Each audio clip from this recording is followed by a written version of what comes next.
성도 여러분, 반갑습니다. 예, 저로서는 오늘 이 자리에 선다는 것이 참 감회가 깊습니다. 왜냐하면 제가 존경하는 우리 변은수 목사님 섬기시는 교회이기 때문에 그렇습니다.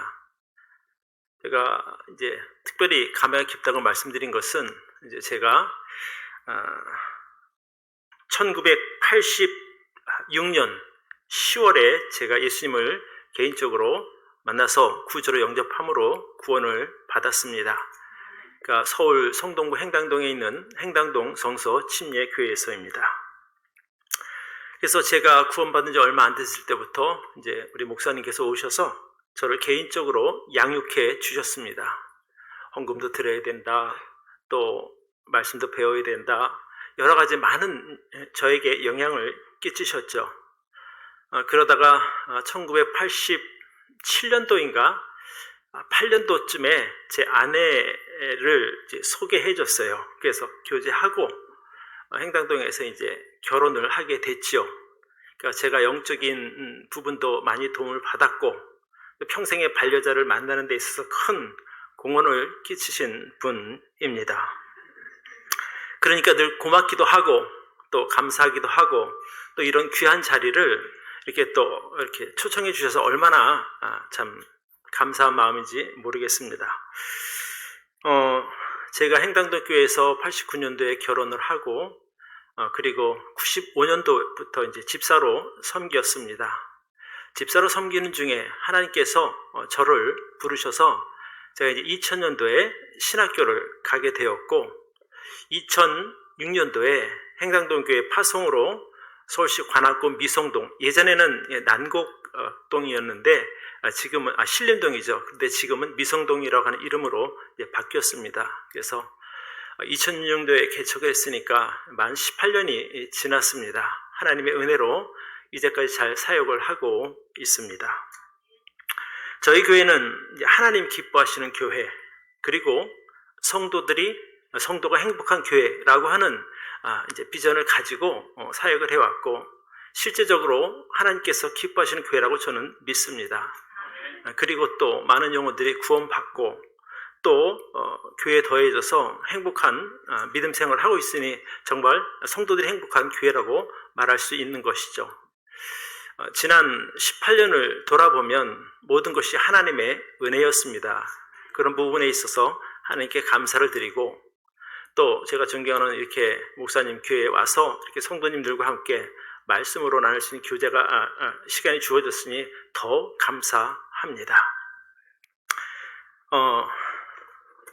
제가 이제 설교를 시작하기 전에 아까 이제 목사님께서도 말씀을 하셨지만 이제 먼저 우리 사랑 침례교회 성도님께 감사의 말씀을 드리고 싶은 것은 제가 섬기는 향기나무 성서 침례 개척 초기에 이 교회에서 몇 년 동안 꽤 많은 후원을 해 주셨습니다. 근데 제가 표현을 잘 못해서 그런지 이제 선교 편지도 쓰고 이렇게 해야 되는데 제대로 된 감사 표현을 하지 못했었습니다. 그래서 이 자리를 빌어서 다시 한번 제 마음을 담아서 진심으로 감사의 말씀을 드립니다.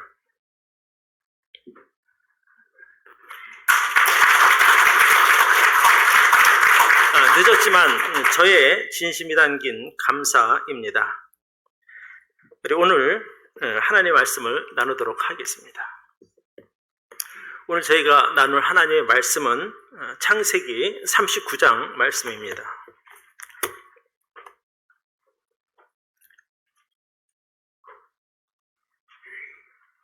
창세기 39장 1절부터 23절의 말씀인데 읽는 것은 1절부터 6절까지만 읽도록 하겠습니다. 나머지는 설교하는 중에 찾아보도록 하고요. 우리 한 절씩 저하고 우리 성도님들하고 번갈아 읽도록 하겠습니다. 제가 먼저 읽겠습니다. 요셉이 이끌려 애굽에 내려가매 바로의 신하 시위대장 애굽 사람 보디발이 그를 그리로 데려간 이스마엘 사람의 손에서 그를 산이라.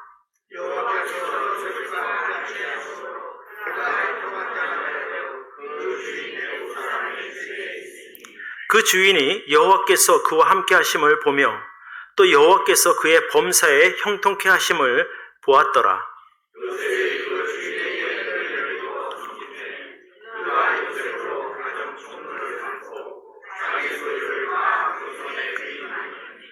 요셉에게 자기 집과 그 모든 소유물을 주관하게 한 때부터 여호와께서 요셉을 위하여 그 애굽 사람의 집에 복을 내리심으로 여호와의 복이 그의 집과 밭에 있는 모든 소유에 미친지라. 자기 식료 외에는 간섭지 아니하였더라. 요셉은 용모가 준수하고 아담하였더라. 아멘. 말씀을 위해서 함께 기도하겠습니다. 하나님 아버지, 오늘도 또 하나님께 예배하는 자리로 우리들을 인도하셔서 감사드립니다. 오늘 이 말씀에 복을 주시고 말씀을 전하는 전하, 듣는 성도들이 한 마음이 되게 하시고 또 하나님의 음성으로 듣게 하시고 이 말씀을 통해서 우리들의 삶이 변화되는 놀라운 하나님의 능력으로 드러나게 하여 주옵소서. 성령께 모든 것 감사드리며 우리 주님 예수 그리스도의 이름으로 기도를 드립니다. 아멘.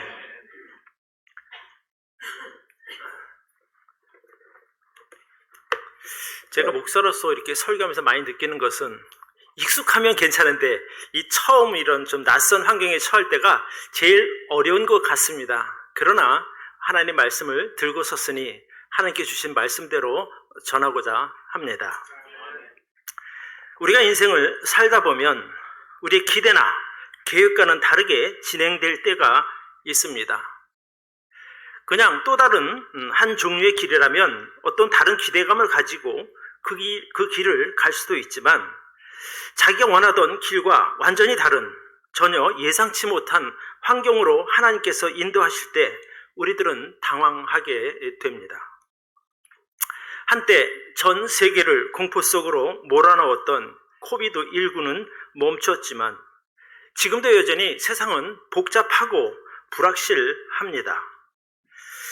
이런 세상에서 우리가 구원받은 성도로서 어떻게 살아야 잘 사는 것인지 또 믿음의 중심을 잡고 사는 것도 결코 쉬운 일은 아닙니다.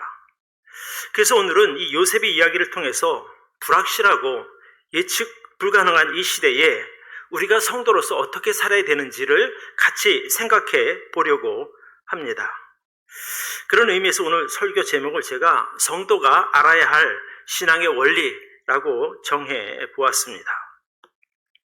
성도가 알아야 할 신앙의 원리 첫 번째입니다. 우리 보이시면 같이 한번 읽으면 좋겠습니다. 첫 번째입니다. 시작. 하나님께서 내게 허락하신 믿음의 자리를 지켜야 합니다. 여러분은 지금 여러분이 머물고 있는 그 자리가 하나님께서 주신 자리라고 믿으십니까? 예, 아멘. 어쩌면 지금 여러분의 계신 그 자리가 만족할 만큼 좋은 자리일 수도 있고 또 아니면 매우 힘든 자리일 수도 있습니다. 그러나 그 자리가 하나님께서 허락하신 곳이라고 우리가 믿는다면 우리는 그 자리를 지켜야 합니다. 왜냐하면 하나님께서 복을 내려주시는 은혜의 자리이기 때문에 그렇습니다. 우리가 오늘 읽은 성경에 나오는 이 요셉이라고 하는 이 청년은 어린 소년 시절에 하나님이 주신 꿈을 통해서 장래에 대한 계시를 받았습니다. 그 꿈이 어떤 것인고 하니 형들의 곡식단이 자기 곡식단에게 절하는 꿈을 꾸었고 또 해와 달과 별들이 자기에게 절하는 꿈을 꾸게 됩니다. 그래서 그 꿈을 꾼 요셉은 확실히는 모르지만 어쨌든 자신이 존귀한 자리에 오르게 될 것을 기대하게 됩니다. 그런데 그의 어린 시절의 상황은 그의 꿈과는 다르게 진행이 됩니다. 형들은 요셉이 아버지 야곱의 사랑을 독차지하자 매우 못마땅하게 생각하고 있었는데 거기에다가 요셉이 꾼 꿈까지 또 자랑스럽게 얘기를 하니까 이후에는 노골적으로 요셉을 미워하기 시작합니다. 결국 요셉은 자기를 미워하는 형들의 손에 의해서 노예로 팔려가는 신세가 되지요. 요셉의 입장에서 볼 때에 어릴 때 하나님께서 보이신 꿈은 그럼 과연 무엇이고 또 현재 자신이 노예로 팔려가는 신세가 되었으니 하나님께서 주셨던 그 꿈은 축복이 아닌 저주처럼 생각되었을 것입니다. 요셉이 이런 기막힌 상황에서 어떻게 반응하는가를 우리가 보면 우리가 이 세상을 살아갈 때 어려움을 만나면 어떻게 해야 되는가를 배울 수 있는 좋은 교훈이라고 저는 봅니다. 요셉은 다행히 하나님께서 허락하신 믿음의 자리를 떠나지 않고 지켰습니다. 아마 보통 사람 같았으면 그 상황에서 하나님을 원망할 수도 있고 또 형들을 저주하며 하나님을 향한 믿음에서 떠났을 수도 있습니다. 그러나 그 힘든 상황에서도 요셉은 끝까지 하나님을 붙들고 있는 그 믿음의 손을 놓지 않았습니다. 오늘 우리가 읽은 이 본문 2절과 3절을 제가 읽어드리겠습니다. 여호와께서 요셉과 함께 하심으로 그가 형통한 자가 되어 그 주인 애굽 사람의 집에 있으니 그 주인이 여호와께서 그와 함께 하심을 보며 또 여호와께서 그의 범사에 형통케 하심을 보았더라, 이렇게 기록하고 있습니다. 그러니까 요셉이 노예로 팔려 가서 그 보디발 장군의 집에 있었지만은 그곳에 하나님도 함께 계셨다는 말씀이죠. 그러니까 요셉이 정말 어려운 그 상황이지만 그가 끝까지 하나님을 붙들고 사는 그 믿음의 길에서 떠나지 않은 것을 우리는 볼 수 있습니다. 그는 어렵기도 하고 힘들기도 하고 억울하기도 했지만 그는 하나님이 허락하신 그 믿음의 자리에서 떠나지 않았습니다. 우리는 하나님께서 믿음의 자리를 지킨 요셉과 함께 하시고 또 요셉에게 형통한 것을 허락하신 그 하나님을 기억해야 합니다. 그 애굽 사람 보디발은 하나님이 요셉과 함께 하신 것을 보면서 자기 집을 관리하는 총무로 삼습니다. 그리고 요셉에게 자기 집의 모든 소유를 맡기게 됩니다. 그런 애굽 사람 보디발의 집에 하나님께서 요셉을 위해서 더 큰 축복을 내려주시죠. 우리 성도들이 믿음 생활을 하다가 어려움을 당할 때 가장 흔히 하는 실수가 바로 그 믿음의 자리에서 떠나는 것이라고 저는 봅니다. 하나님께서 내가 원치 않는 상황으로 나를 이끌어 가실 때 정말 내가 가고 싶은 좋은 길 다 막으시고 마치 힘들 때는 내가 망하는 길로 나를 인도하시는 것처럼 느낄 때가 있습니다. 우리는 그럴 때 당황할 수밖에 없죠. 또 내가 믿음이 좋은 사람이라고 생각했지만 그런 믿었던 나 자신의 믿음도 흔들리는 것을 우리는 경험할 수도 있습니다. 그러나 그럴 때일수록 하나님이 여러분을 위해서 허락하신 그 믿음의 자리에서 절대 떠나지 마시기를 바랍니다. 왜냐하면 그 자리가 바로 그 하나님께 주시는 복의 통로요 은혜의 자리이기 때문에 그렇습니다. 어떤 때는 지금 내가 있는 것보다 다른 것이 더 좋게 보일 수도 있습니다. 사람이 내가 있는 곳보다 더 좋은 곳이 보이게 되면요 마음이 흔들릴 수 있거든요. 여기가 아닌가?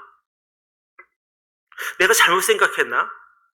하나님께서 내게 저 자리를 주신 것 아닌가라는 그런 흔들림이 있습니다.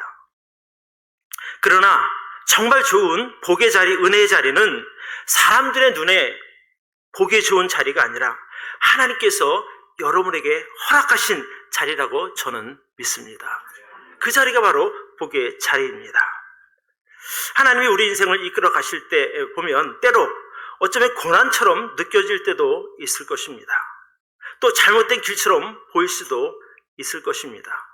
그러나 그럼에도 불구하고 하나님께서 여러분들에게 그런 특별한 상황을 허락하실 때는 그 특별한 상황을 통해서만 이루어갈 수 있는 일들이 분명히 있기 때문에 그 길을 허락하셨다고 저는 보는 거죠. 하나님은 장차 중근동 지방에 있는 7년 대교근에서 그 야곱의 가족을 지켜주시기 위해서 또 그 야곱 가족을 400년 동안 애굽 땅에서 큰 민족으로 만들어서 가나안으로 보내기 위해서 요셉을 부르셨고 또 어려운 길을 가게 하셨다고 저는 믿습니다. 누가 그 일을 하겠습니까? 그 일을 감당할 수 있는 사람이 요셉이기 때문에 그렇습니다. 마찬가지로 하나님은 어떤 특별한 목적을 이루기 위해서 우리를 매우 특별한 환경으로 인도하실 때가 있으며, 그럴 때 우리는 믿음으로 그 자리를 지키는 것이 바로 성경적인 믿음이라고 저는 확신합니다. 예. 이제 성도가 알아야 할 신앙의 원리 두 번째입니다.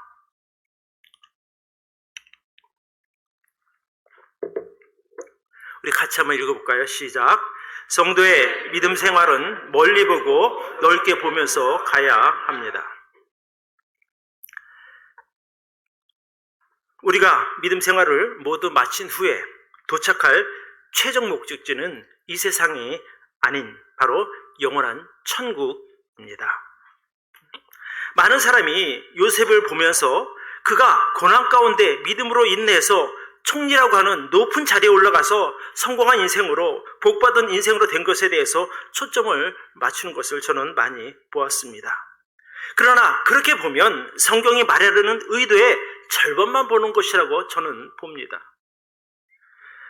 왜냐하면 또 그런 세속적인 가치관으로 요셉의 이야기를 보다 보면 자신이 정말 작고 초라하게 보일 수도 있는 겁니다. 왜냐하면 내게 부족한 그 인내심 때문에 요셉처럼 믿음으로 반응하지도 못했고, 또 요셉이 성공한 것처럼 성공하지 못하면 내가 믿음이 부족해서 그런 것 아닌가라는 생각을 할 수도 있기 때문에 그렇습니다. 물론 요셉의 입장에서 노예의 신분에서 모든 그 고난을 다 이겨내고 애굽이라고 하는 거대한 나라의 총리가 된 것은 지극히 큰 영광이요 성공이라고 말씀드릴 수는 있습니다. 그러나 요셉이 애굽의 총리가 된 것이 그의 믿음에 대한 노력과 믿음에 대한 하나님의 보상일까 하는 것을 우리는 생각해 보아야 합니다. 우리가 그렇게 보면 너무 성경을 단편적으로 보는 것이 됩니다. 저는 그것보다 하나님께서 더 원대한 계획을 가지고 요셉을 총리로 세우셨다고 저는 봅니다.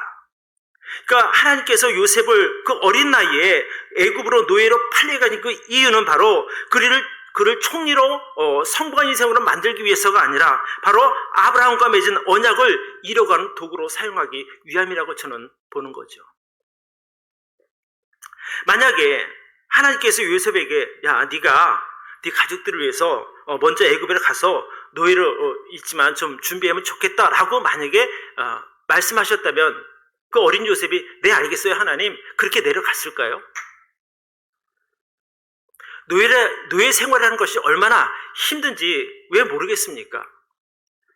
저희 아들 이름이 인규입니다. 서인규.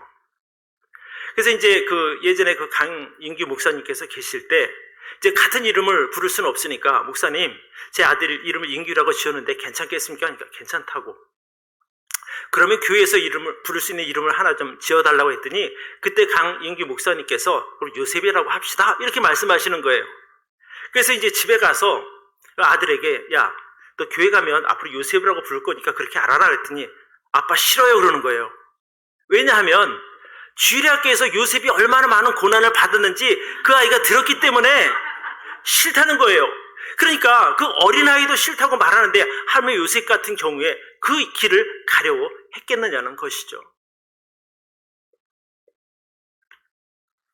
아마 요셉은 그 말씀을 듣자마자 싫다고 그냥 도망가 버렸을지도 모르는 일입니다. 그러나 하나님은 요셉에게 아브라함과 맺은 그 중요한 언약을 이루게 하는 중책을 이루기 위해서 형들의 미움을 받게 하셨고 또 노예로 팔려가게 하신 것입니다. 자, 이제 보디발의 집으로 팔려간 요셉이 가정 총무로서 안정된 생활을 한 그때 잘생긴 오늘 본문에 보니까 요셉은 용모가 준수하고 아담하였다 이렇게 말하거든요. 꽤 잘생겼다고 우리가 볼 수 있습니다. 그 잘생긴 요셉을 흠모하던 보디발의 아내가 요셉에게 같이 동침할 것을 요구합니다. 그러나 하나님의 사람 요셉은 단호하게 거절하죠. 우리 9절 말씀을 보니까 이렇게 나와 있습니다. 이 집에는 나보다 큰 이가 없으며 주인이 아무것도 내게 금하지 아니하였어도 금한 것은 당신뿐이니 당신은 자기 아내임이라. 그런즉 내가 어찌 이 큰 악을 행하여 하나님께 득죄하리이까. 말도 안 되는 소리 하지 마십시오. 저는 하나님을 믿는 사람입니다. 어찌 내가 당신과 동침할 수 있겠습니까? 이런 이야기죠. 그러나 그 여자는 포기하지 않고 집요하게 요셉을 유혹합니다. 요셉이 끝까지 거절하고 또 도망하자 오히려 요셉이 자기를 겁탈하려 했다는 누명을 씌워서 감옥으로 보내게 됩니다. 정말 억울한 누명을 쓰고 옥에 갇힌 요셉은 그곳에서도 최선을 다해서 하나님을 섬깁니다. 오늘 성경 창세기 39장 20절로 22절에 보니까 이렇게 기록되어 있습니다. 이에 요셉의 주인이 그를 잡아 옥에 넣으니 그 옥은 왕의 죄수를 가둔 곳이었더라. 요셉이 옥에 갇혔으나 여호와께서 요셉과 함께 하시고 그곳에 인자를 더하사 전 옥에게 은혜를 받게 하시매 전 옥이 옥중 죄수를 다 요셉의 손에 맡김으로 그 재반 사물을 요셉이 처리하고 이렇게 기록하고 있습니다. 요셉이 정말 억울하고 원통한 일을 당하면서도 어떻게 이렇게 잘 견딜 수 있었겠습니까? 그 이유가 창세기 50장에 나옵니다. 여러분 가지고 계신 성경 우리 창세기 50장을 한번 펴보시기를 바랍니다. 50장 24절로 25절의 말씀입니다.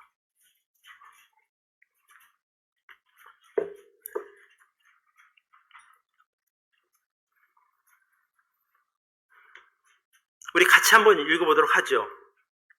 창세기 50장 24절로 25절입니다. 시작. 요셉이 그 형제에게 이르되 나는 죽으나 하나님이 너희를 권고하시고 너희를 이 땅에서 인도하여 내사 아브라함과 이삭과 야곱에게 맹세하신 땅에 이르게 하시리라 하고 요셉이 또 이스라엘 자손에게 맹세시켜 이르기를 하나님이 정녕 너희를 권고하시리니 너희는 여기서 내 해골을 메고 올라가겠다 하라 하였더라. 여러분 이 이야기가 무슨 말입니까? 요셉은 먼 훗날 자기가 들어가야 할 가나안 땅을 그는 늘 바라보며 살았다는 것을 우리가 알 수 있지 않습니까? 그렇죠? 그러니까 요셉은 비록 자기 몸은 지금 애굽에 있었지만 늘 마음속에 가나안을 소망하고 있었고 그런 믿음이 있으니까 너희가 나중에 가나안 땅에 갈 때 내 해골, 내 뼈도 같이 좀 가기를 부탁한 것 아니겠습니까? 우리도 지금은 이 땅에 몸을 두고 사는 사람들입니다. 그러나 우리가 이 땅에서의 삶으로 만족할 것이 아니라 장차 우리가 들어갈 영원한 천국을 바라보는 믿음으로 살아야 한다고 저는 믿습니다. 여러분 믿음 생활은 단결의 경주가 아닙니다. 우리가 좀 더 멀리 보고 우리가 좀 더 넓게 보면서 달려가야 할 장거리 경주라는 말씀입니다. 여러분 신앙에 있어서 우리가 멀리 바라본다고 하는 이 말은 이 땅에 있는 것들에 대해서 소망을 갖는 것이 아닙니다. 멀리 본다고 하는 것은 장차 우리가 들어갈 그 천국을 바라보며 천국을 목적을 두고 그 삶을 위해서 우리가 준비한 신앙이 바로 멀리 바라보는 신앙 아니겠습니까?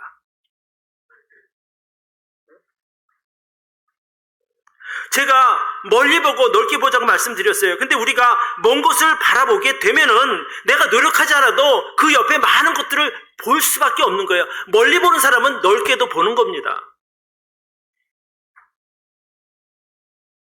내가 천국이라고 하는 우리가 장차 들어갈 그 본향을 바라보면서 살지만 내 주위에 있는 많은 같은 지체들, 성도들을 우리가 함께 격려하고 같이 손잡고 교회를 세우며 주님 계신 천국에 들어갈 준비를 사는 이것이 바로 멀리 바라보고 넓게 바라보는 신앙의 모습입니다. 그러니까 요셉 같은 경우는 그렇게 자기가 들어갈 그 가나안 땅을 바라보는 신앙으로 살았기 때문에 형들의 그 모진 미움을 견딜 수가 있었던 것이고 자기를 노예로 판 형들에게 복수할 생각을 하지 않은 것입니다. 그러니까 그냥 마음이 넓어서가 아니라 그런 신앙이 있기 때문에 이 세상에서 있는 여러 가지 많은 어려움들을 다 극복할 수 있었다는 말씀이죠. 형들은 자기들이 한 짓이 있으니까 두려웠습니다.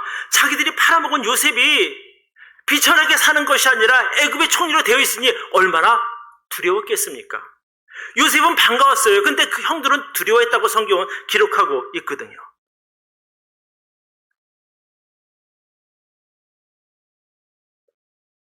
그때 요셉이 이렇게 말합니다. 나를 이곳으로 보낸 분은 형들이 아니라 하나님이다. 그게 어떻게 그 말이 나옵니까? 그가 멀리 믿음으로 가나안 땅을 바라보았기 때문에 하나님께서 이런 과정을 특별히 인도하셨기 때문에 된 것이지 형들이 나를 한 것은 형들의 의도는 아니었다라고 요셉은 말하고 있는 거예요.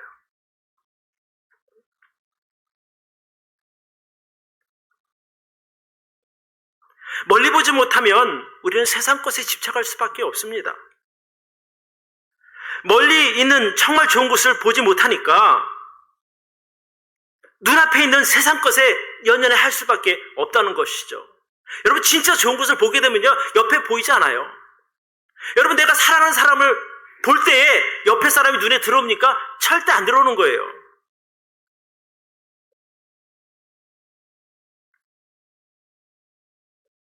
멀리 보는 신앙을 가지면 어려움을 만나도, 내가 억울한 일을 당해도 분노하지 않고 당황하지도 않게 됩니다. 멀리 볼 줄 알면 마음에 조급함이 없어지고 여유가 생기는 겁니다. 믿음 생활이 그래야 평안한 것이거든요. 늘 눈앞에 있는 것에 붙잡기 위해서 급급하다 보면 늘 불안해 보이지 않습니까? 기다릴 줄도 알아야 되고, 옆도 돌아볼 줄 알아야 되고, 또 멀리 있는 것을 보고 우리가 천천히 한 걸음 한 걸음씩 가는 것이 바로 온전한 믿음 생활이라고 저는 믿습니다.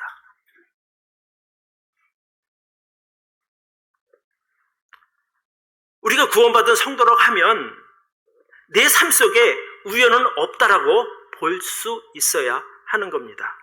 왜냐하면 구원받은 성도의 삶을 하나님께서 인도하시기 때문에 그렇습니다. 그러니까 요셉이 하나님께서 주신 그 꿈에 대한 확신 때문에 형들의 미움도 견딜 수 있었고, 노예된 신분이 되었을 때도 그가 견딜 수 있었던 것 아닙니까? 또 그가 감옥에 있으면서도 그는 여전히 하나님을 신뢰했던 겁니다. 그러니까 거기서 요셉의 일생을 바꿀 중요한 사람을 만나게 되었던 거죠. 우리가 잘 아는 대로 애굽 땅 바로의 술 따르는 관원장과 떡 굽는 관원장을 어디서 만납니까? 감옥 속에서 만난 거예요. 정말 신기하지 않습니까? 만약에 감옥 들어가지 않았다면 어디서 그 술 따르는 관원장을 만났을 것이고 떡 굽는 관원장을 만날 수 있었겠습니까? 일개 이방 족속의 노예가 말입니다.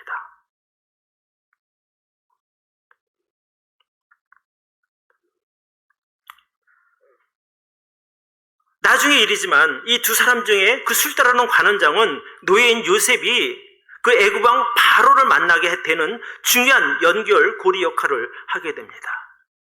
그러니까 요셉의 입장에서 단편적으로 보았다면 그가 억울하게 감옥에 갇혀서 참 안 됐다, 참 저 인생 되게 인생 꼬이는 인생이다 라고 볼 수 있지만, 그것이 꼬이는 인생이 아니라 하나님의 계획 가운데 있는 인생이라니까요.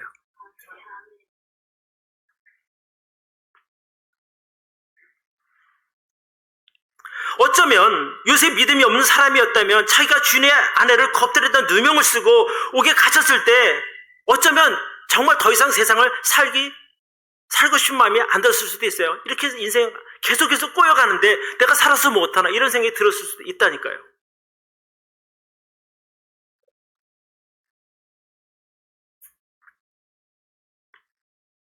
그러나 그가 당한 그 억울함조차 하나님의 선하신 계획을 이루기 위한 과정임을 우리는 성경을 통해서 잘 알고 있는 겁니다. 그러니까 결국에 요셉에게 고난의 자리인 그 옥이 바로 그 노예 신분인 요셉이 당시 그 최강대국 애굽왕 바로 앞에 서게 하기 위한 하나님 만드신 은혜의 자리였다는 말씀이죠. 참 놀랍지 않습니까? 하나님의 인도하심이.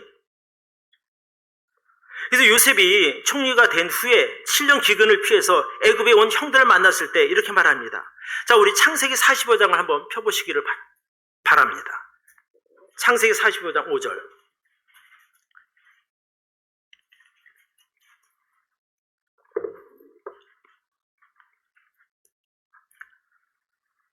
우리 45장 5절을 같이 한번 읽어봅시다. 시작. 당신들이 나를 이곳에 팔았으므로 근심하지 마소서, 한탄하지 마소서. 하나님이 생명을 구원하시려고 나를 당신들 앞서 보내셨나이다.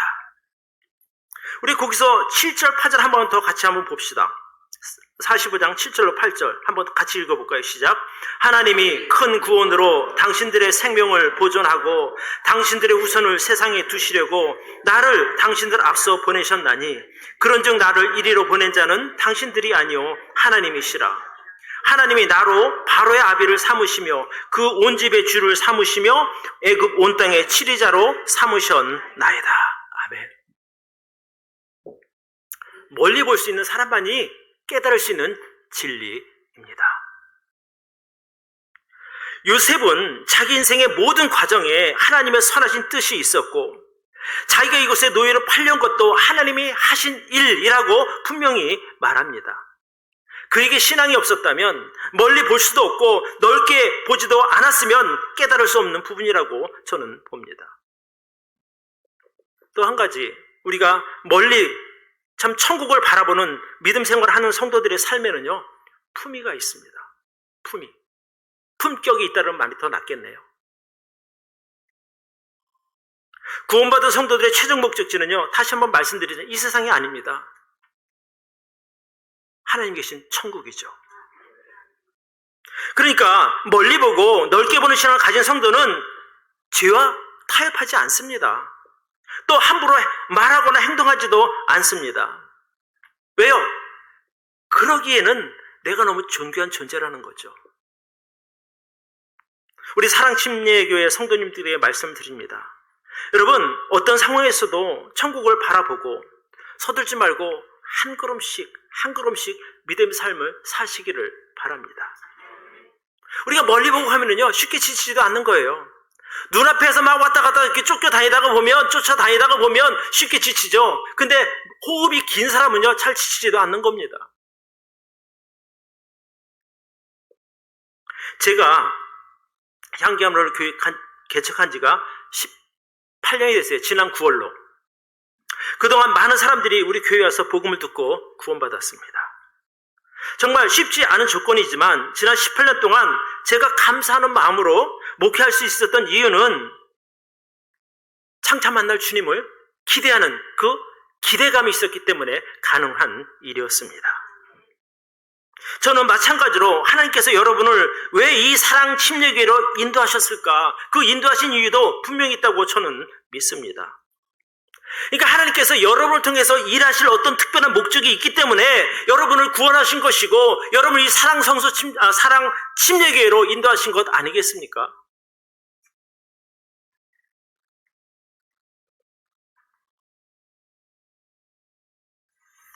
여러분들이 여러분을 부르신 하나님의 그 선하신 목적을 따라 전심으로 순종하며 믿음 생활을 할 때 지금도 물론 아름다우시지만 여러분들의 신앙과 삶에 더 진하고 더 아름다운 그리스도인의 향기가 나게 될 것이라고 저는 믿습니다.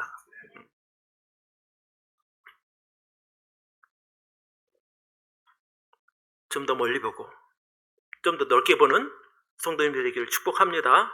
네. 자, 성도가 알아야 할 신앙의 원리 세 번째. 같이 한번 읽어볼까요? 세 번째입니다. 시작. 성도가 자신의 존귀함을 알면 세상과 타협하지 않습니다. 여러분, 구원받은 성도는요, 죄의 유혹이나 값싼 세상의 쾌락과 타협하지 않습니다. 왜냐하면 타협하기에는 내가 너무 존귀한 존재라는 거죠. 요셉은 자신이 하나님 앞에 얼마나 존귀한 가치를 지닌 사람인지 그는 알고 있었습니다. 어릴 때 2번이나 꾼 꿈을 통해서 그리고 그동안 자신의 실제 생활에서 경험한 하나님의 도우심과 은혜 때문입니다. 그런 요셉이 자기가 얼마나 하나님 앞에 존귀한 존재인지 잘 알기 때문에 포티바의 아내가 집요하게 유혹했지만 그가 거절할 수 있었던 힘이 되는 겁니다. 여러분, 노예 입장에서 주인의 아내가 나를 원한다고 할 때 사실 거절하기가 쉽지가 않습니다. 그런데 주인과 노예 신분이 아니라 그 주인보다 더 높은 하나님의 백성이라고는 자존감이 그를 지켜준 것 아니겠습니까?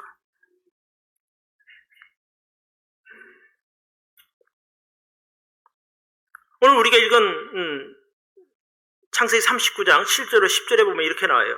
그 후에 그 주인의 처가 요셉에게 눈짓하다가 동침하기를 청하니 이 집에는 나보다 큰 이가 없으며 주인이 아무것도 내게 금하지 아니하였어도 금한 것은 당신뿐이니 당신은 자기 아내임이라. 그런즉 내가 어찌 이 큰 악을 행하여 하나님께 득죄하리이까. 여인이 날마다 요셉에게 청하였으나 요셉이 듣지 아니하여 동침하지 아니할 뿐더러 함께 있지도 아니하니라. 아예 그냥 선 긋고 멀리했다는 이 얘기 아니겠습니까? 우리도 마찬가지거든요. 구원받은 성도로서 우리가 세상을 살다가 보면 수없이 많은 유혹 앞에 서게 될 것입니다. 세상 유혹이 그렇게 만만치는 않습니다. 정말 내가 약한 부분을 가지고 나를 유혹하니까 까딱 마음만 잘못 먹으면 그 유혹에 넘어갈 수 있거든요. 그때 우리가 그 죄의 유혹 앞에서 우리는 타협하지 말아야 하는 것이요. 또 그렇게 하기에는 내가 너무나 하나님 앞에 존귀한 성도이기 때문에 우리가 능히 그런 믿음만 있다면 거절할 수 있다고 저는 믿습니다. 때로는 우리를 유혹하는 세상 것이 정말 크게 보일 수도 있고 또 매력적으로 보일 수도 있습니다. 그러나 그 세상 것보다 더 존귀한 여러분의 신분을 생각해 보시기를 바랍니다. 그러면 능히 이길 수 있는 것이거든요.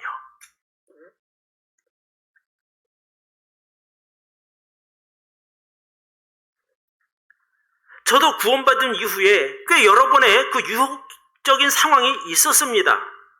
그럴 때마다 제가 나를 지킬 수 있었던 것은 내가 함부로 살기에는 너무나 내 인생이 아까운 거예요.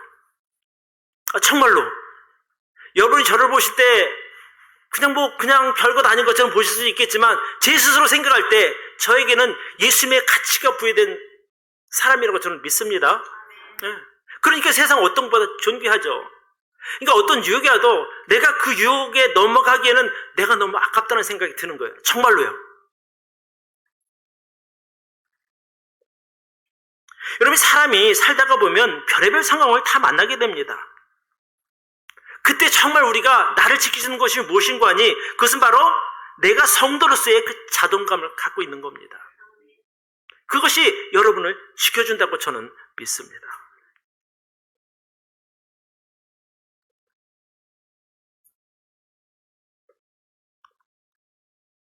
여러분이 짧게는 몇 년, 길게는 몇십 년 동안 아마 믿음의 삶을 살아왔다고 저는 봅니다.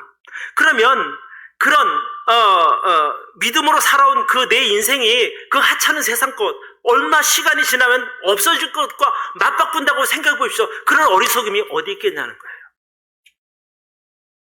마치 다이아몬드하고 유리 조각과 바꾸는 것과 뭐가 다르겠습니까?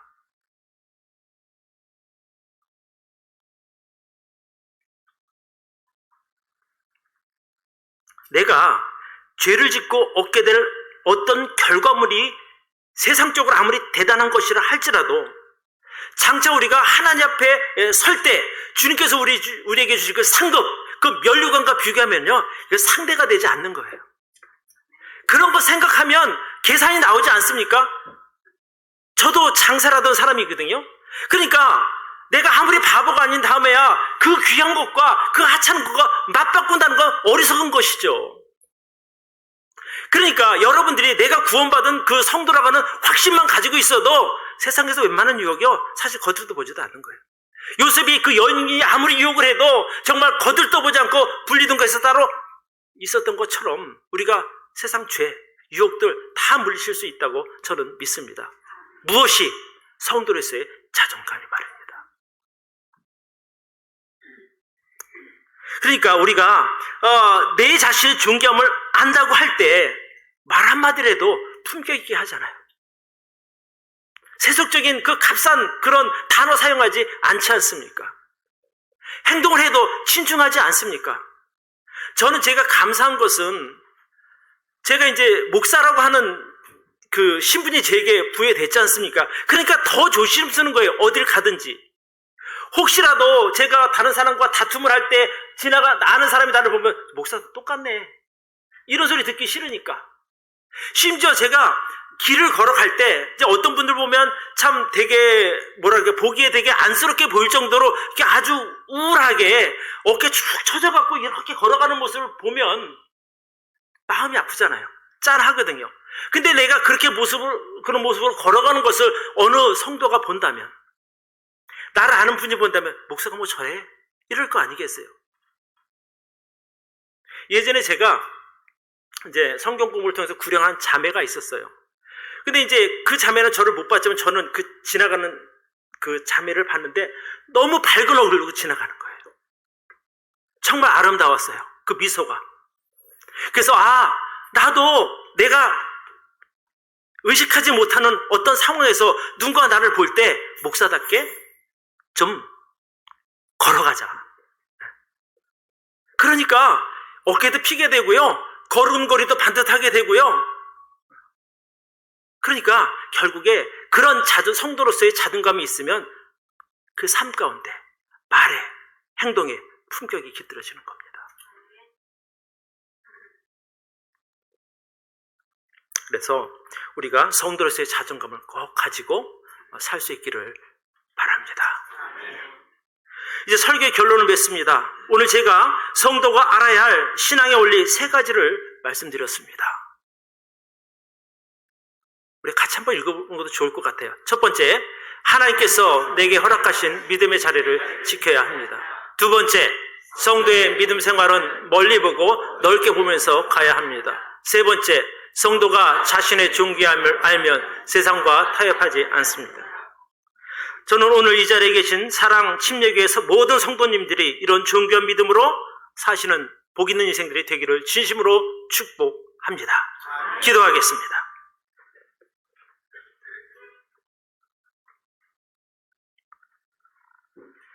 하나님 아버지 감사합니다. 오늘 하나님께서 요셉의 삶을 통해서 우리가 어떤 삶을 살기 원하시는지를 배웠습니다.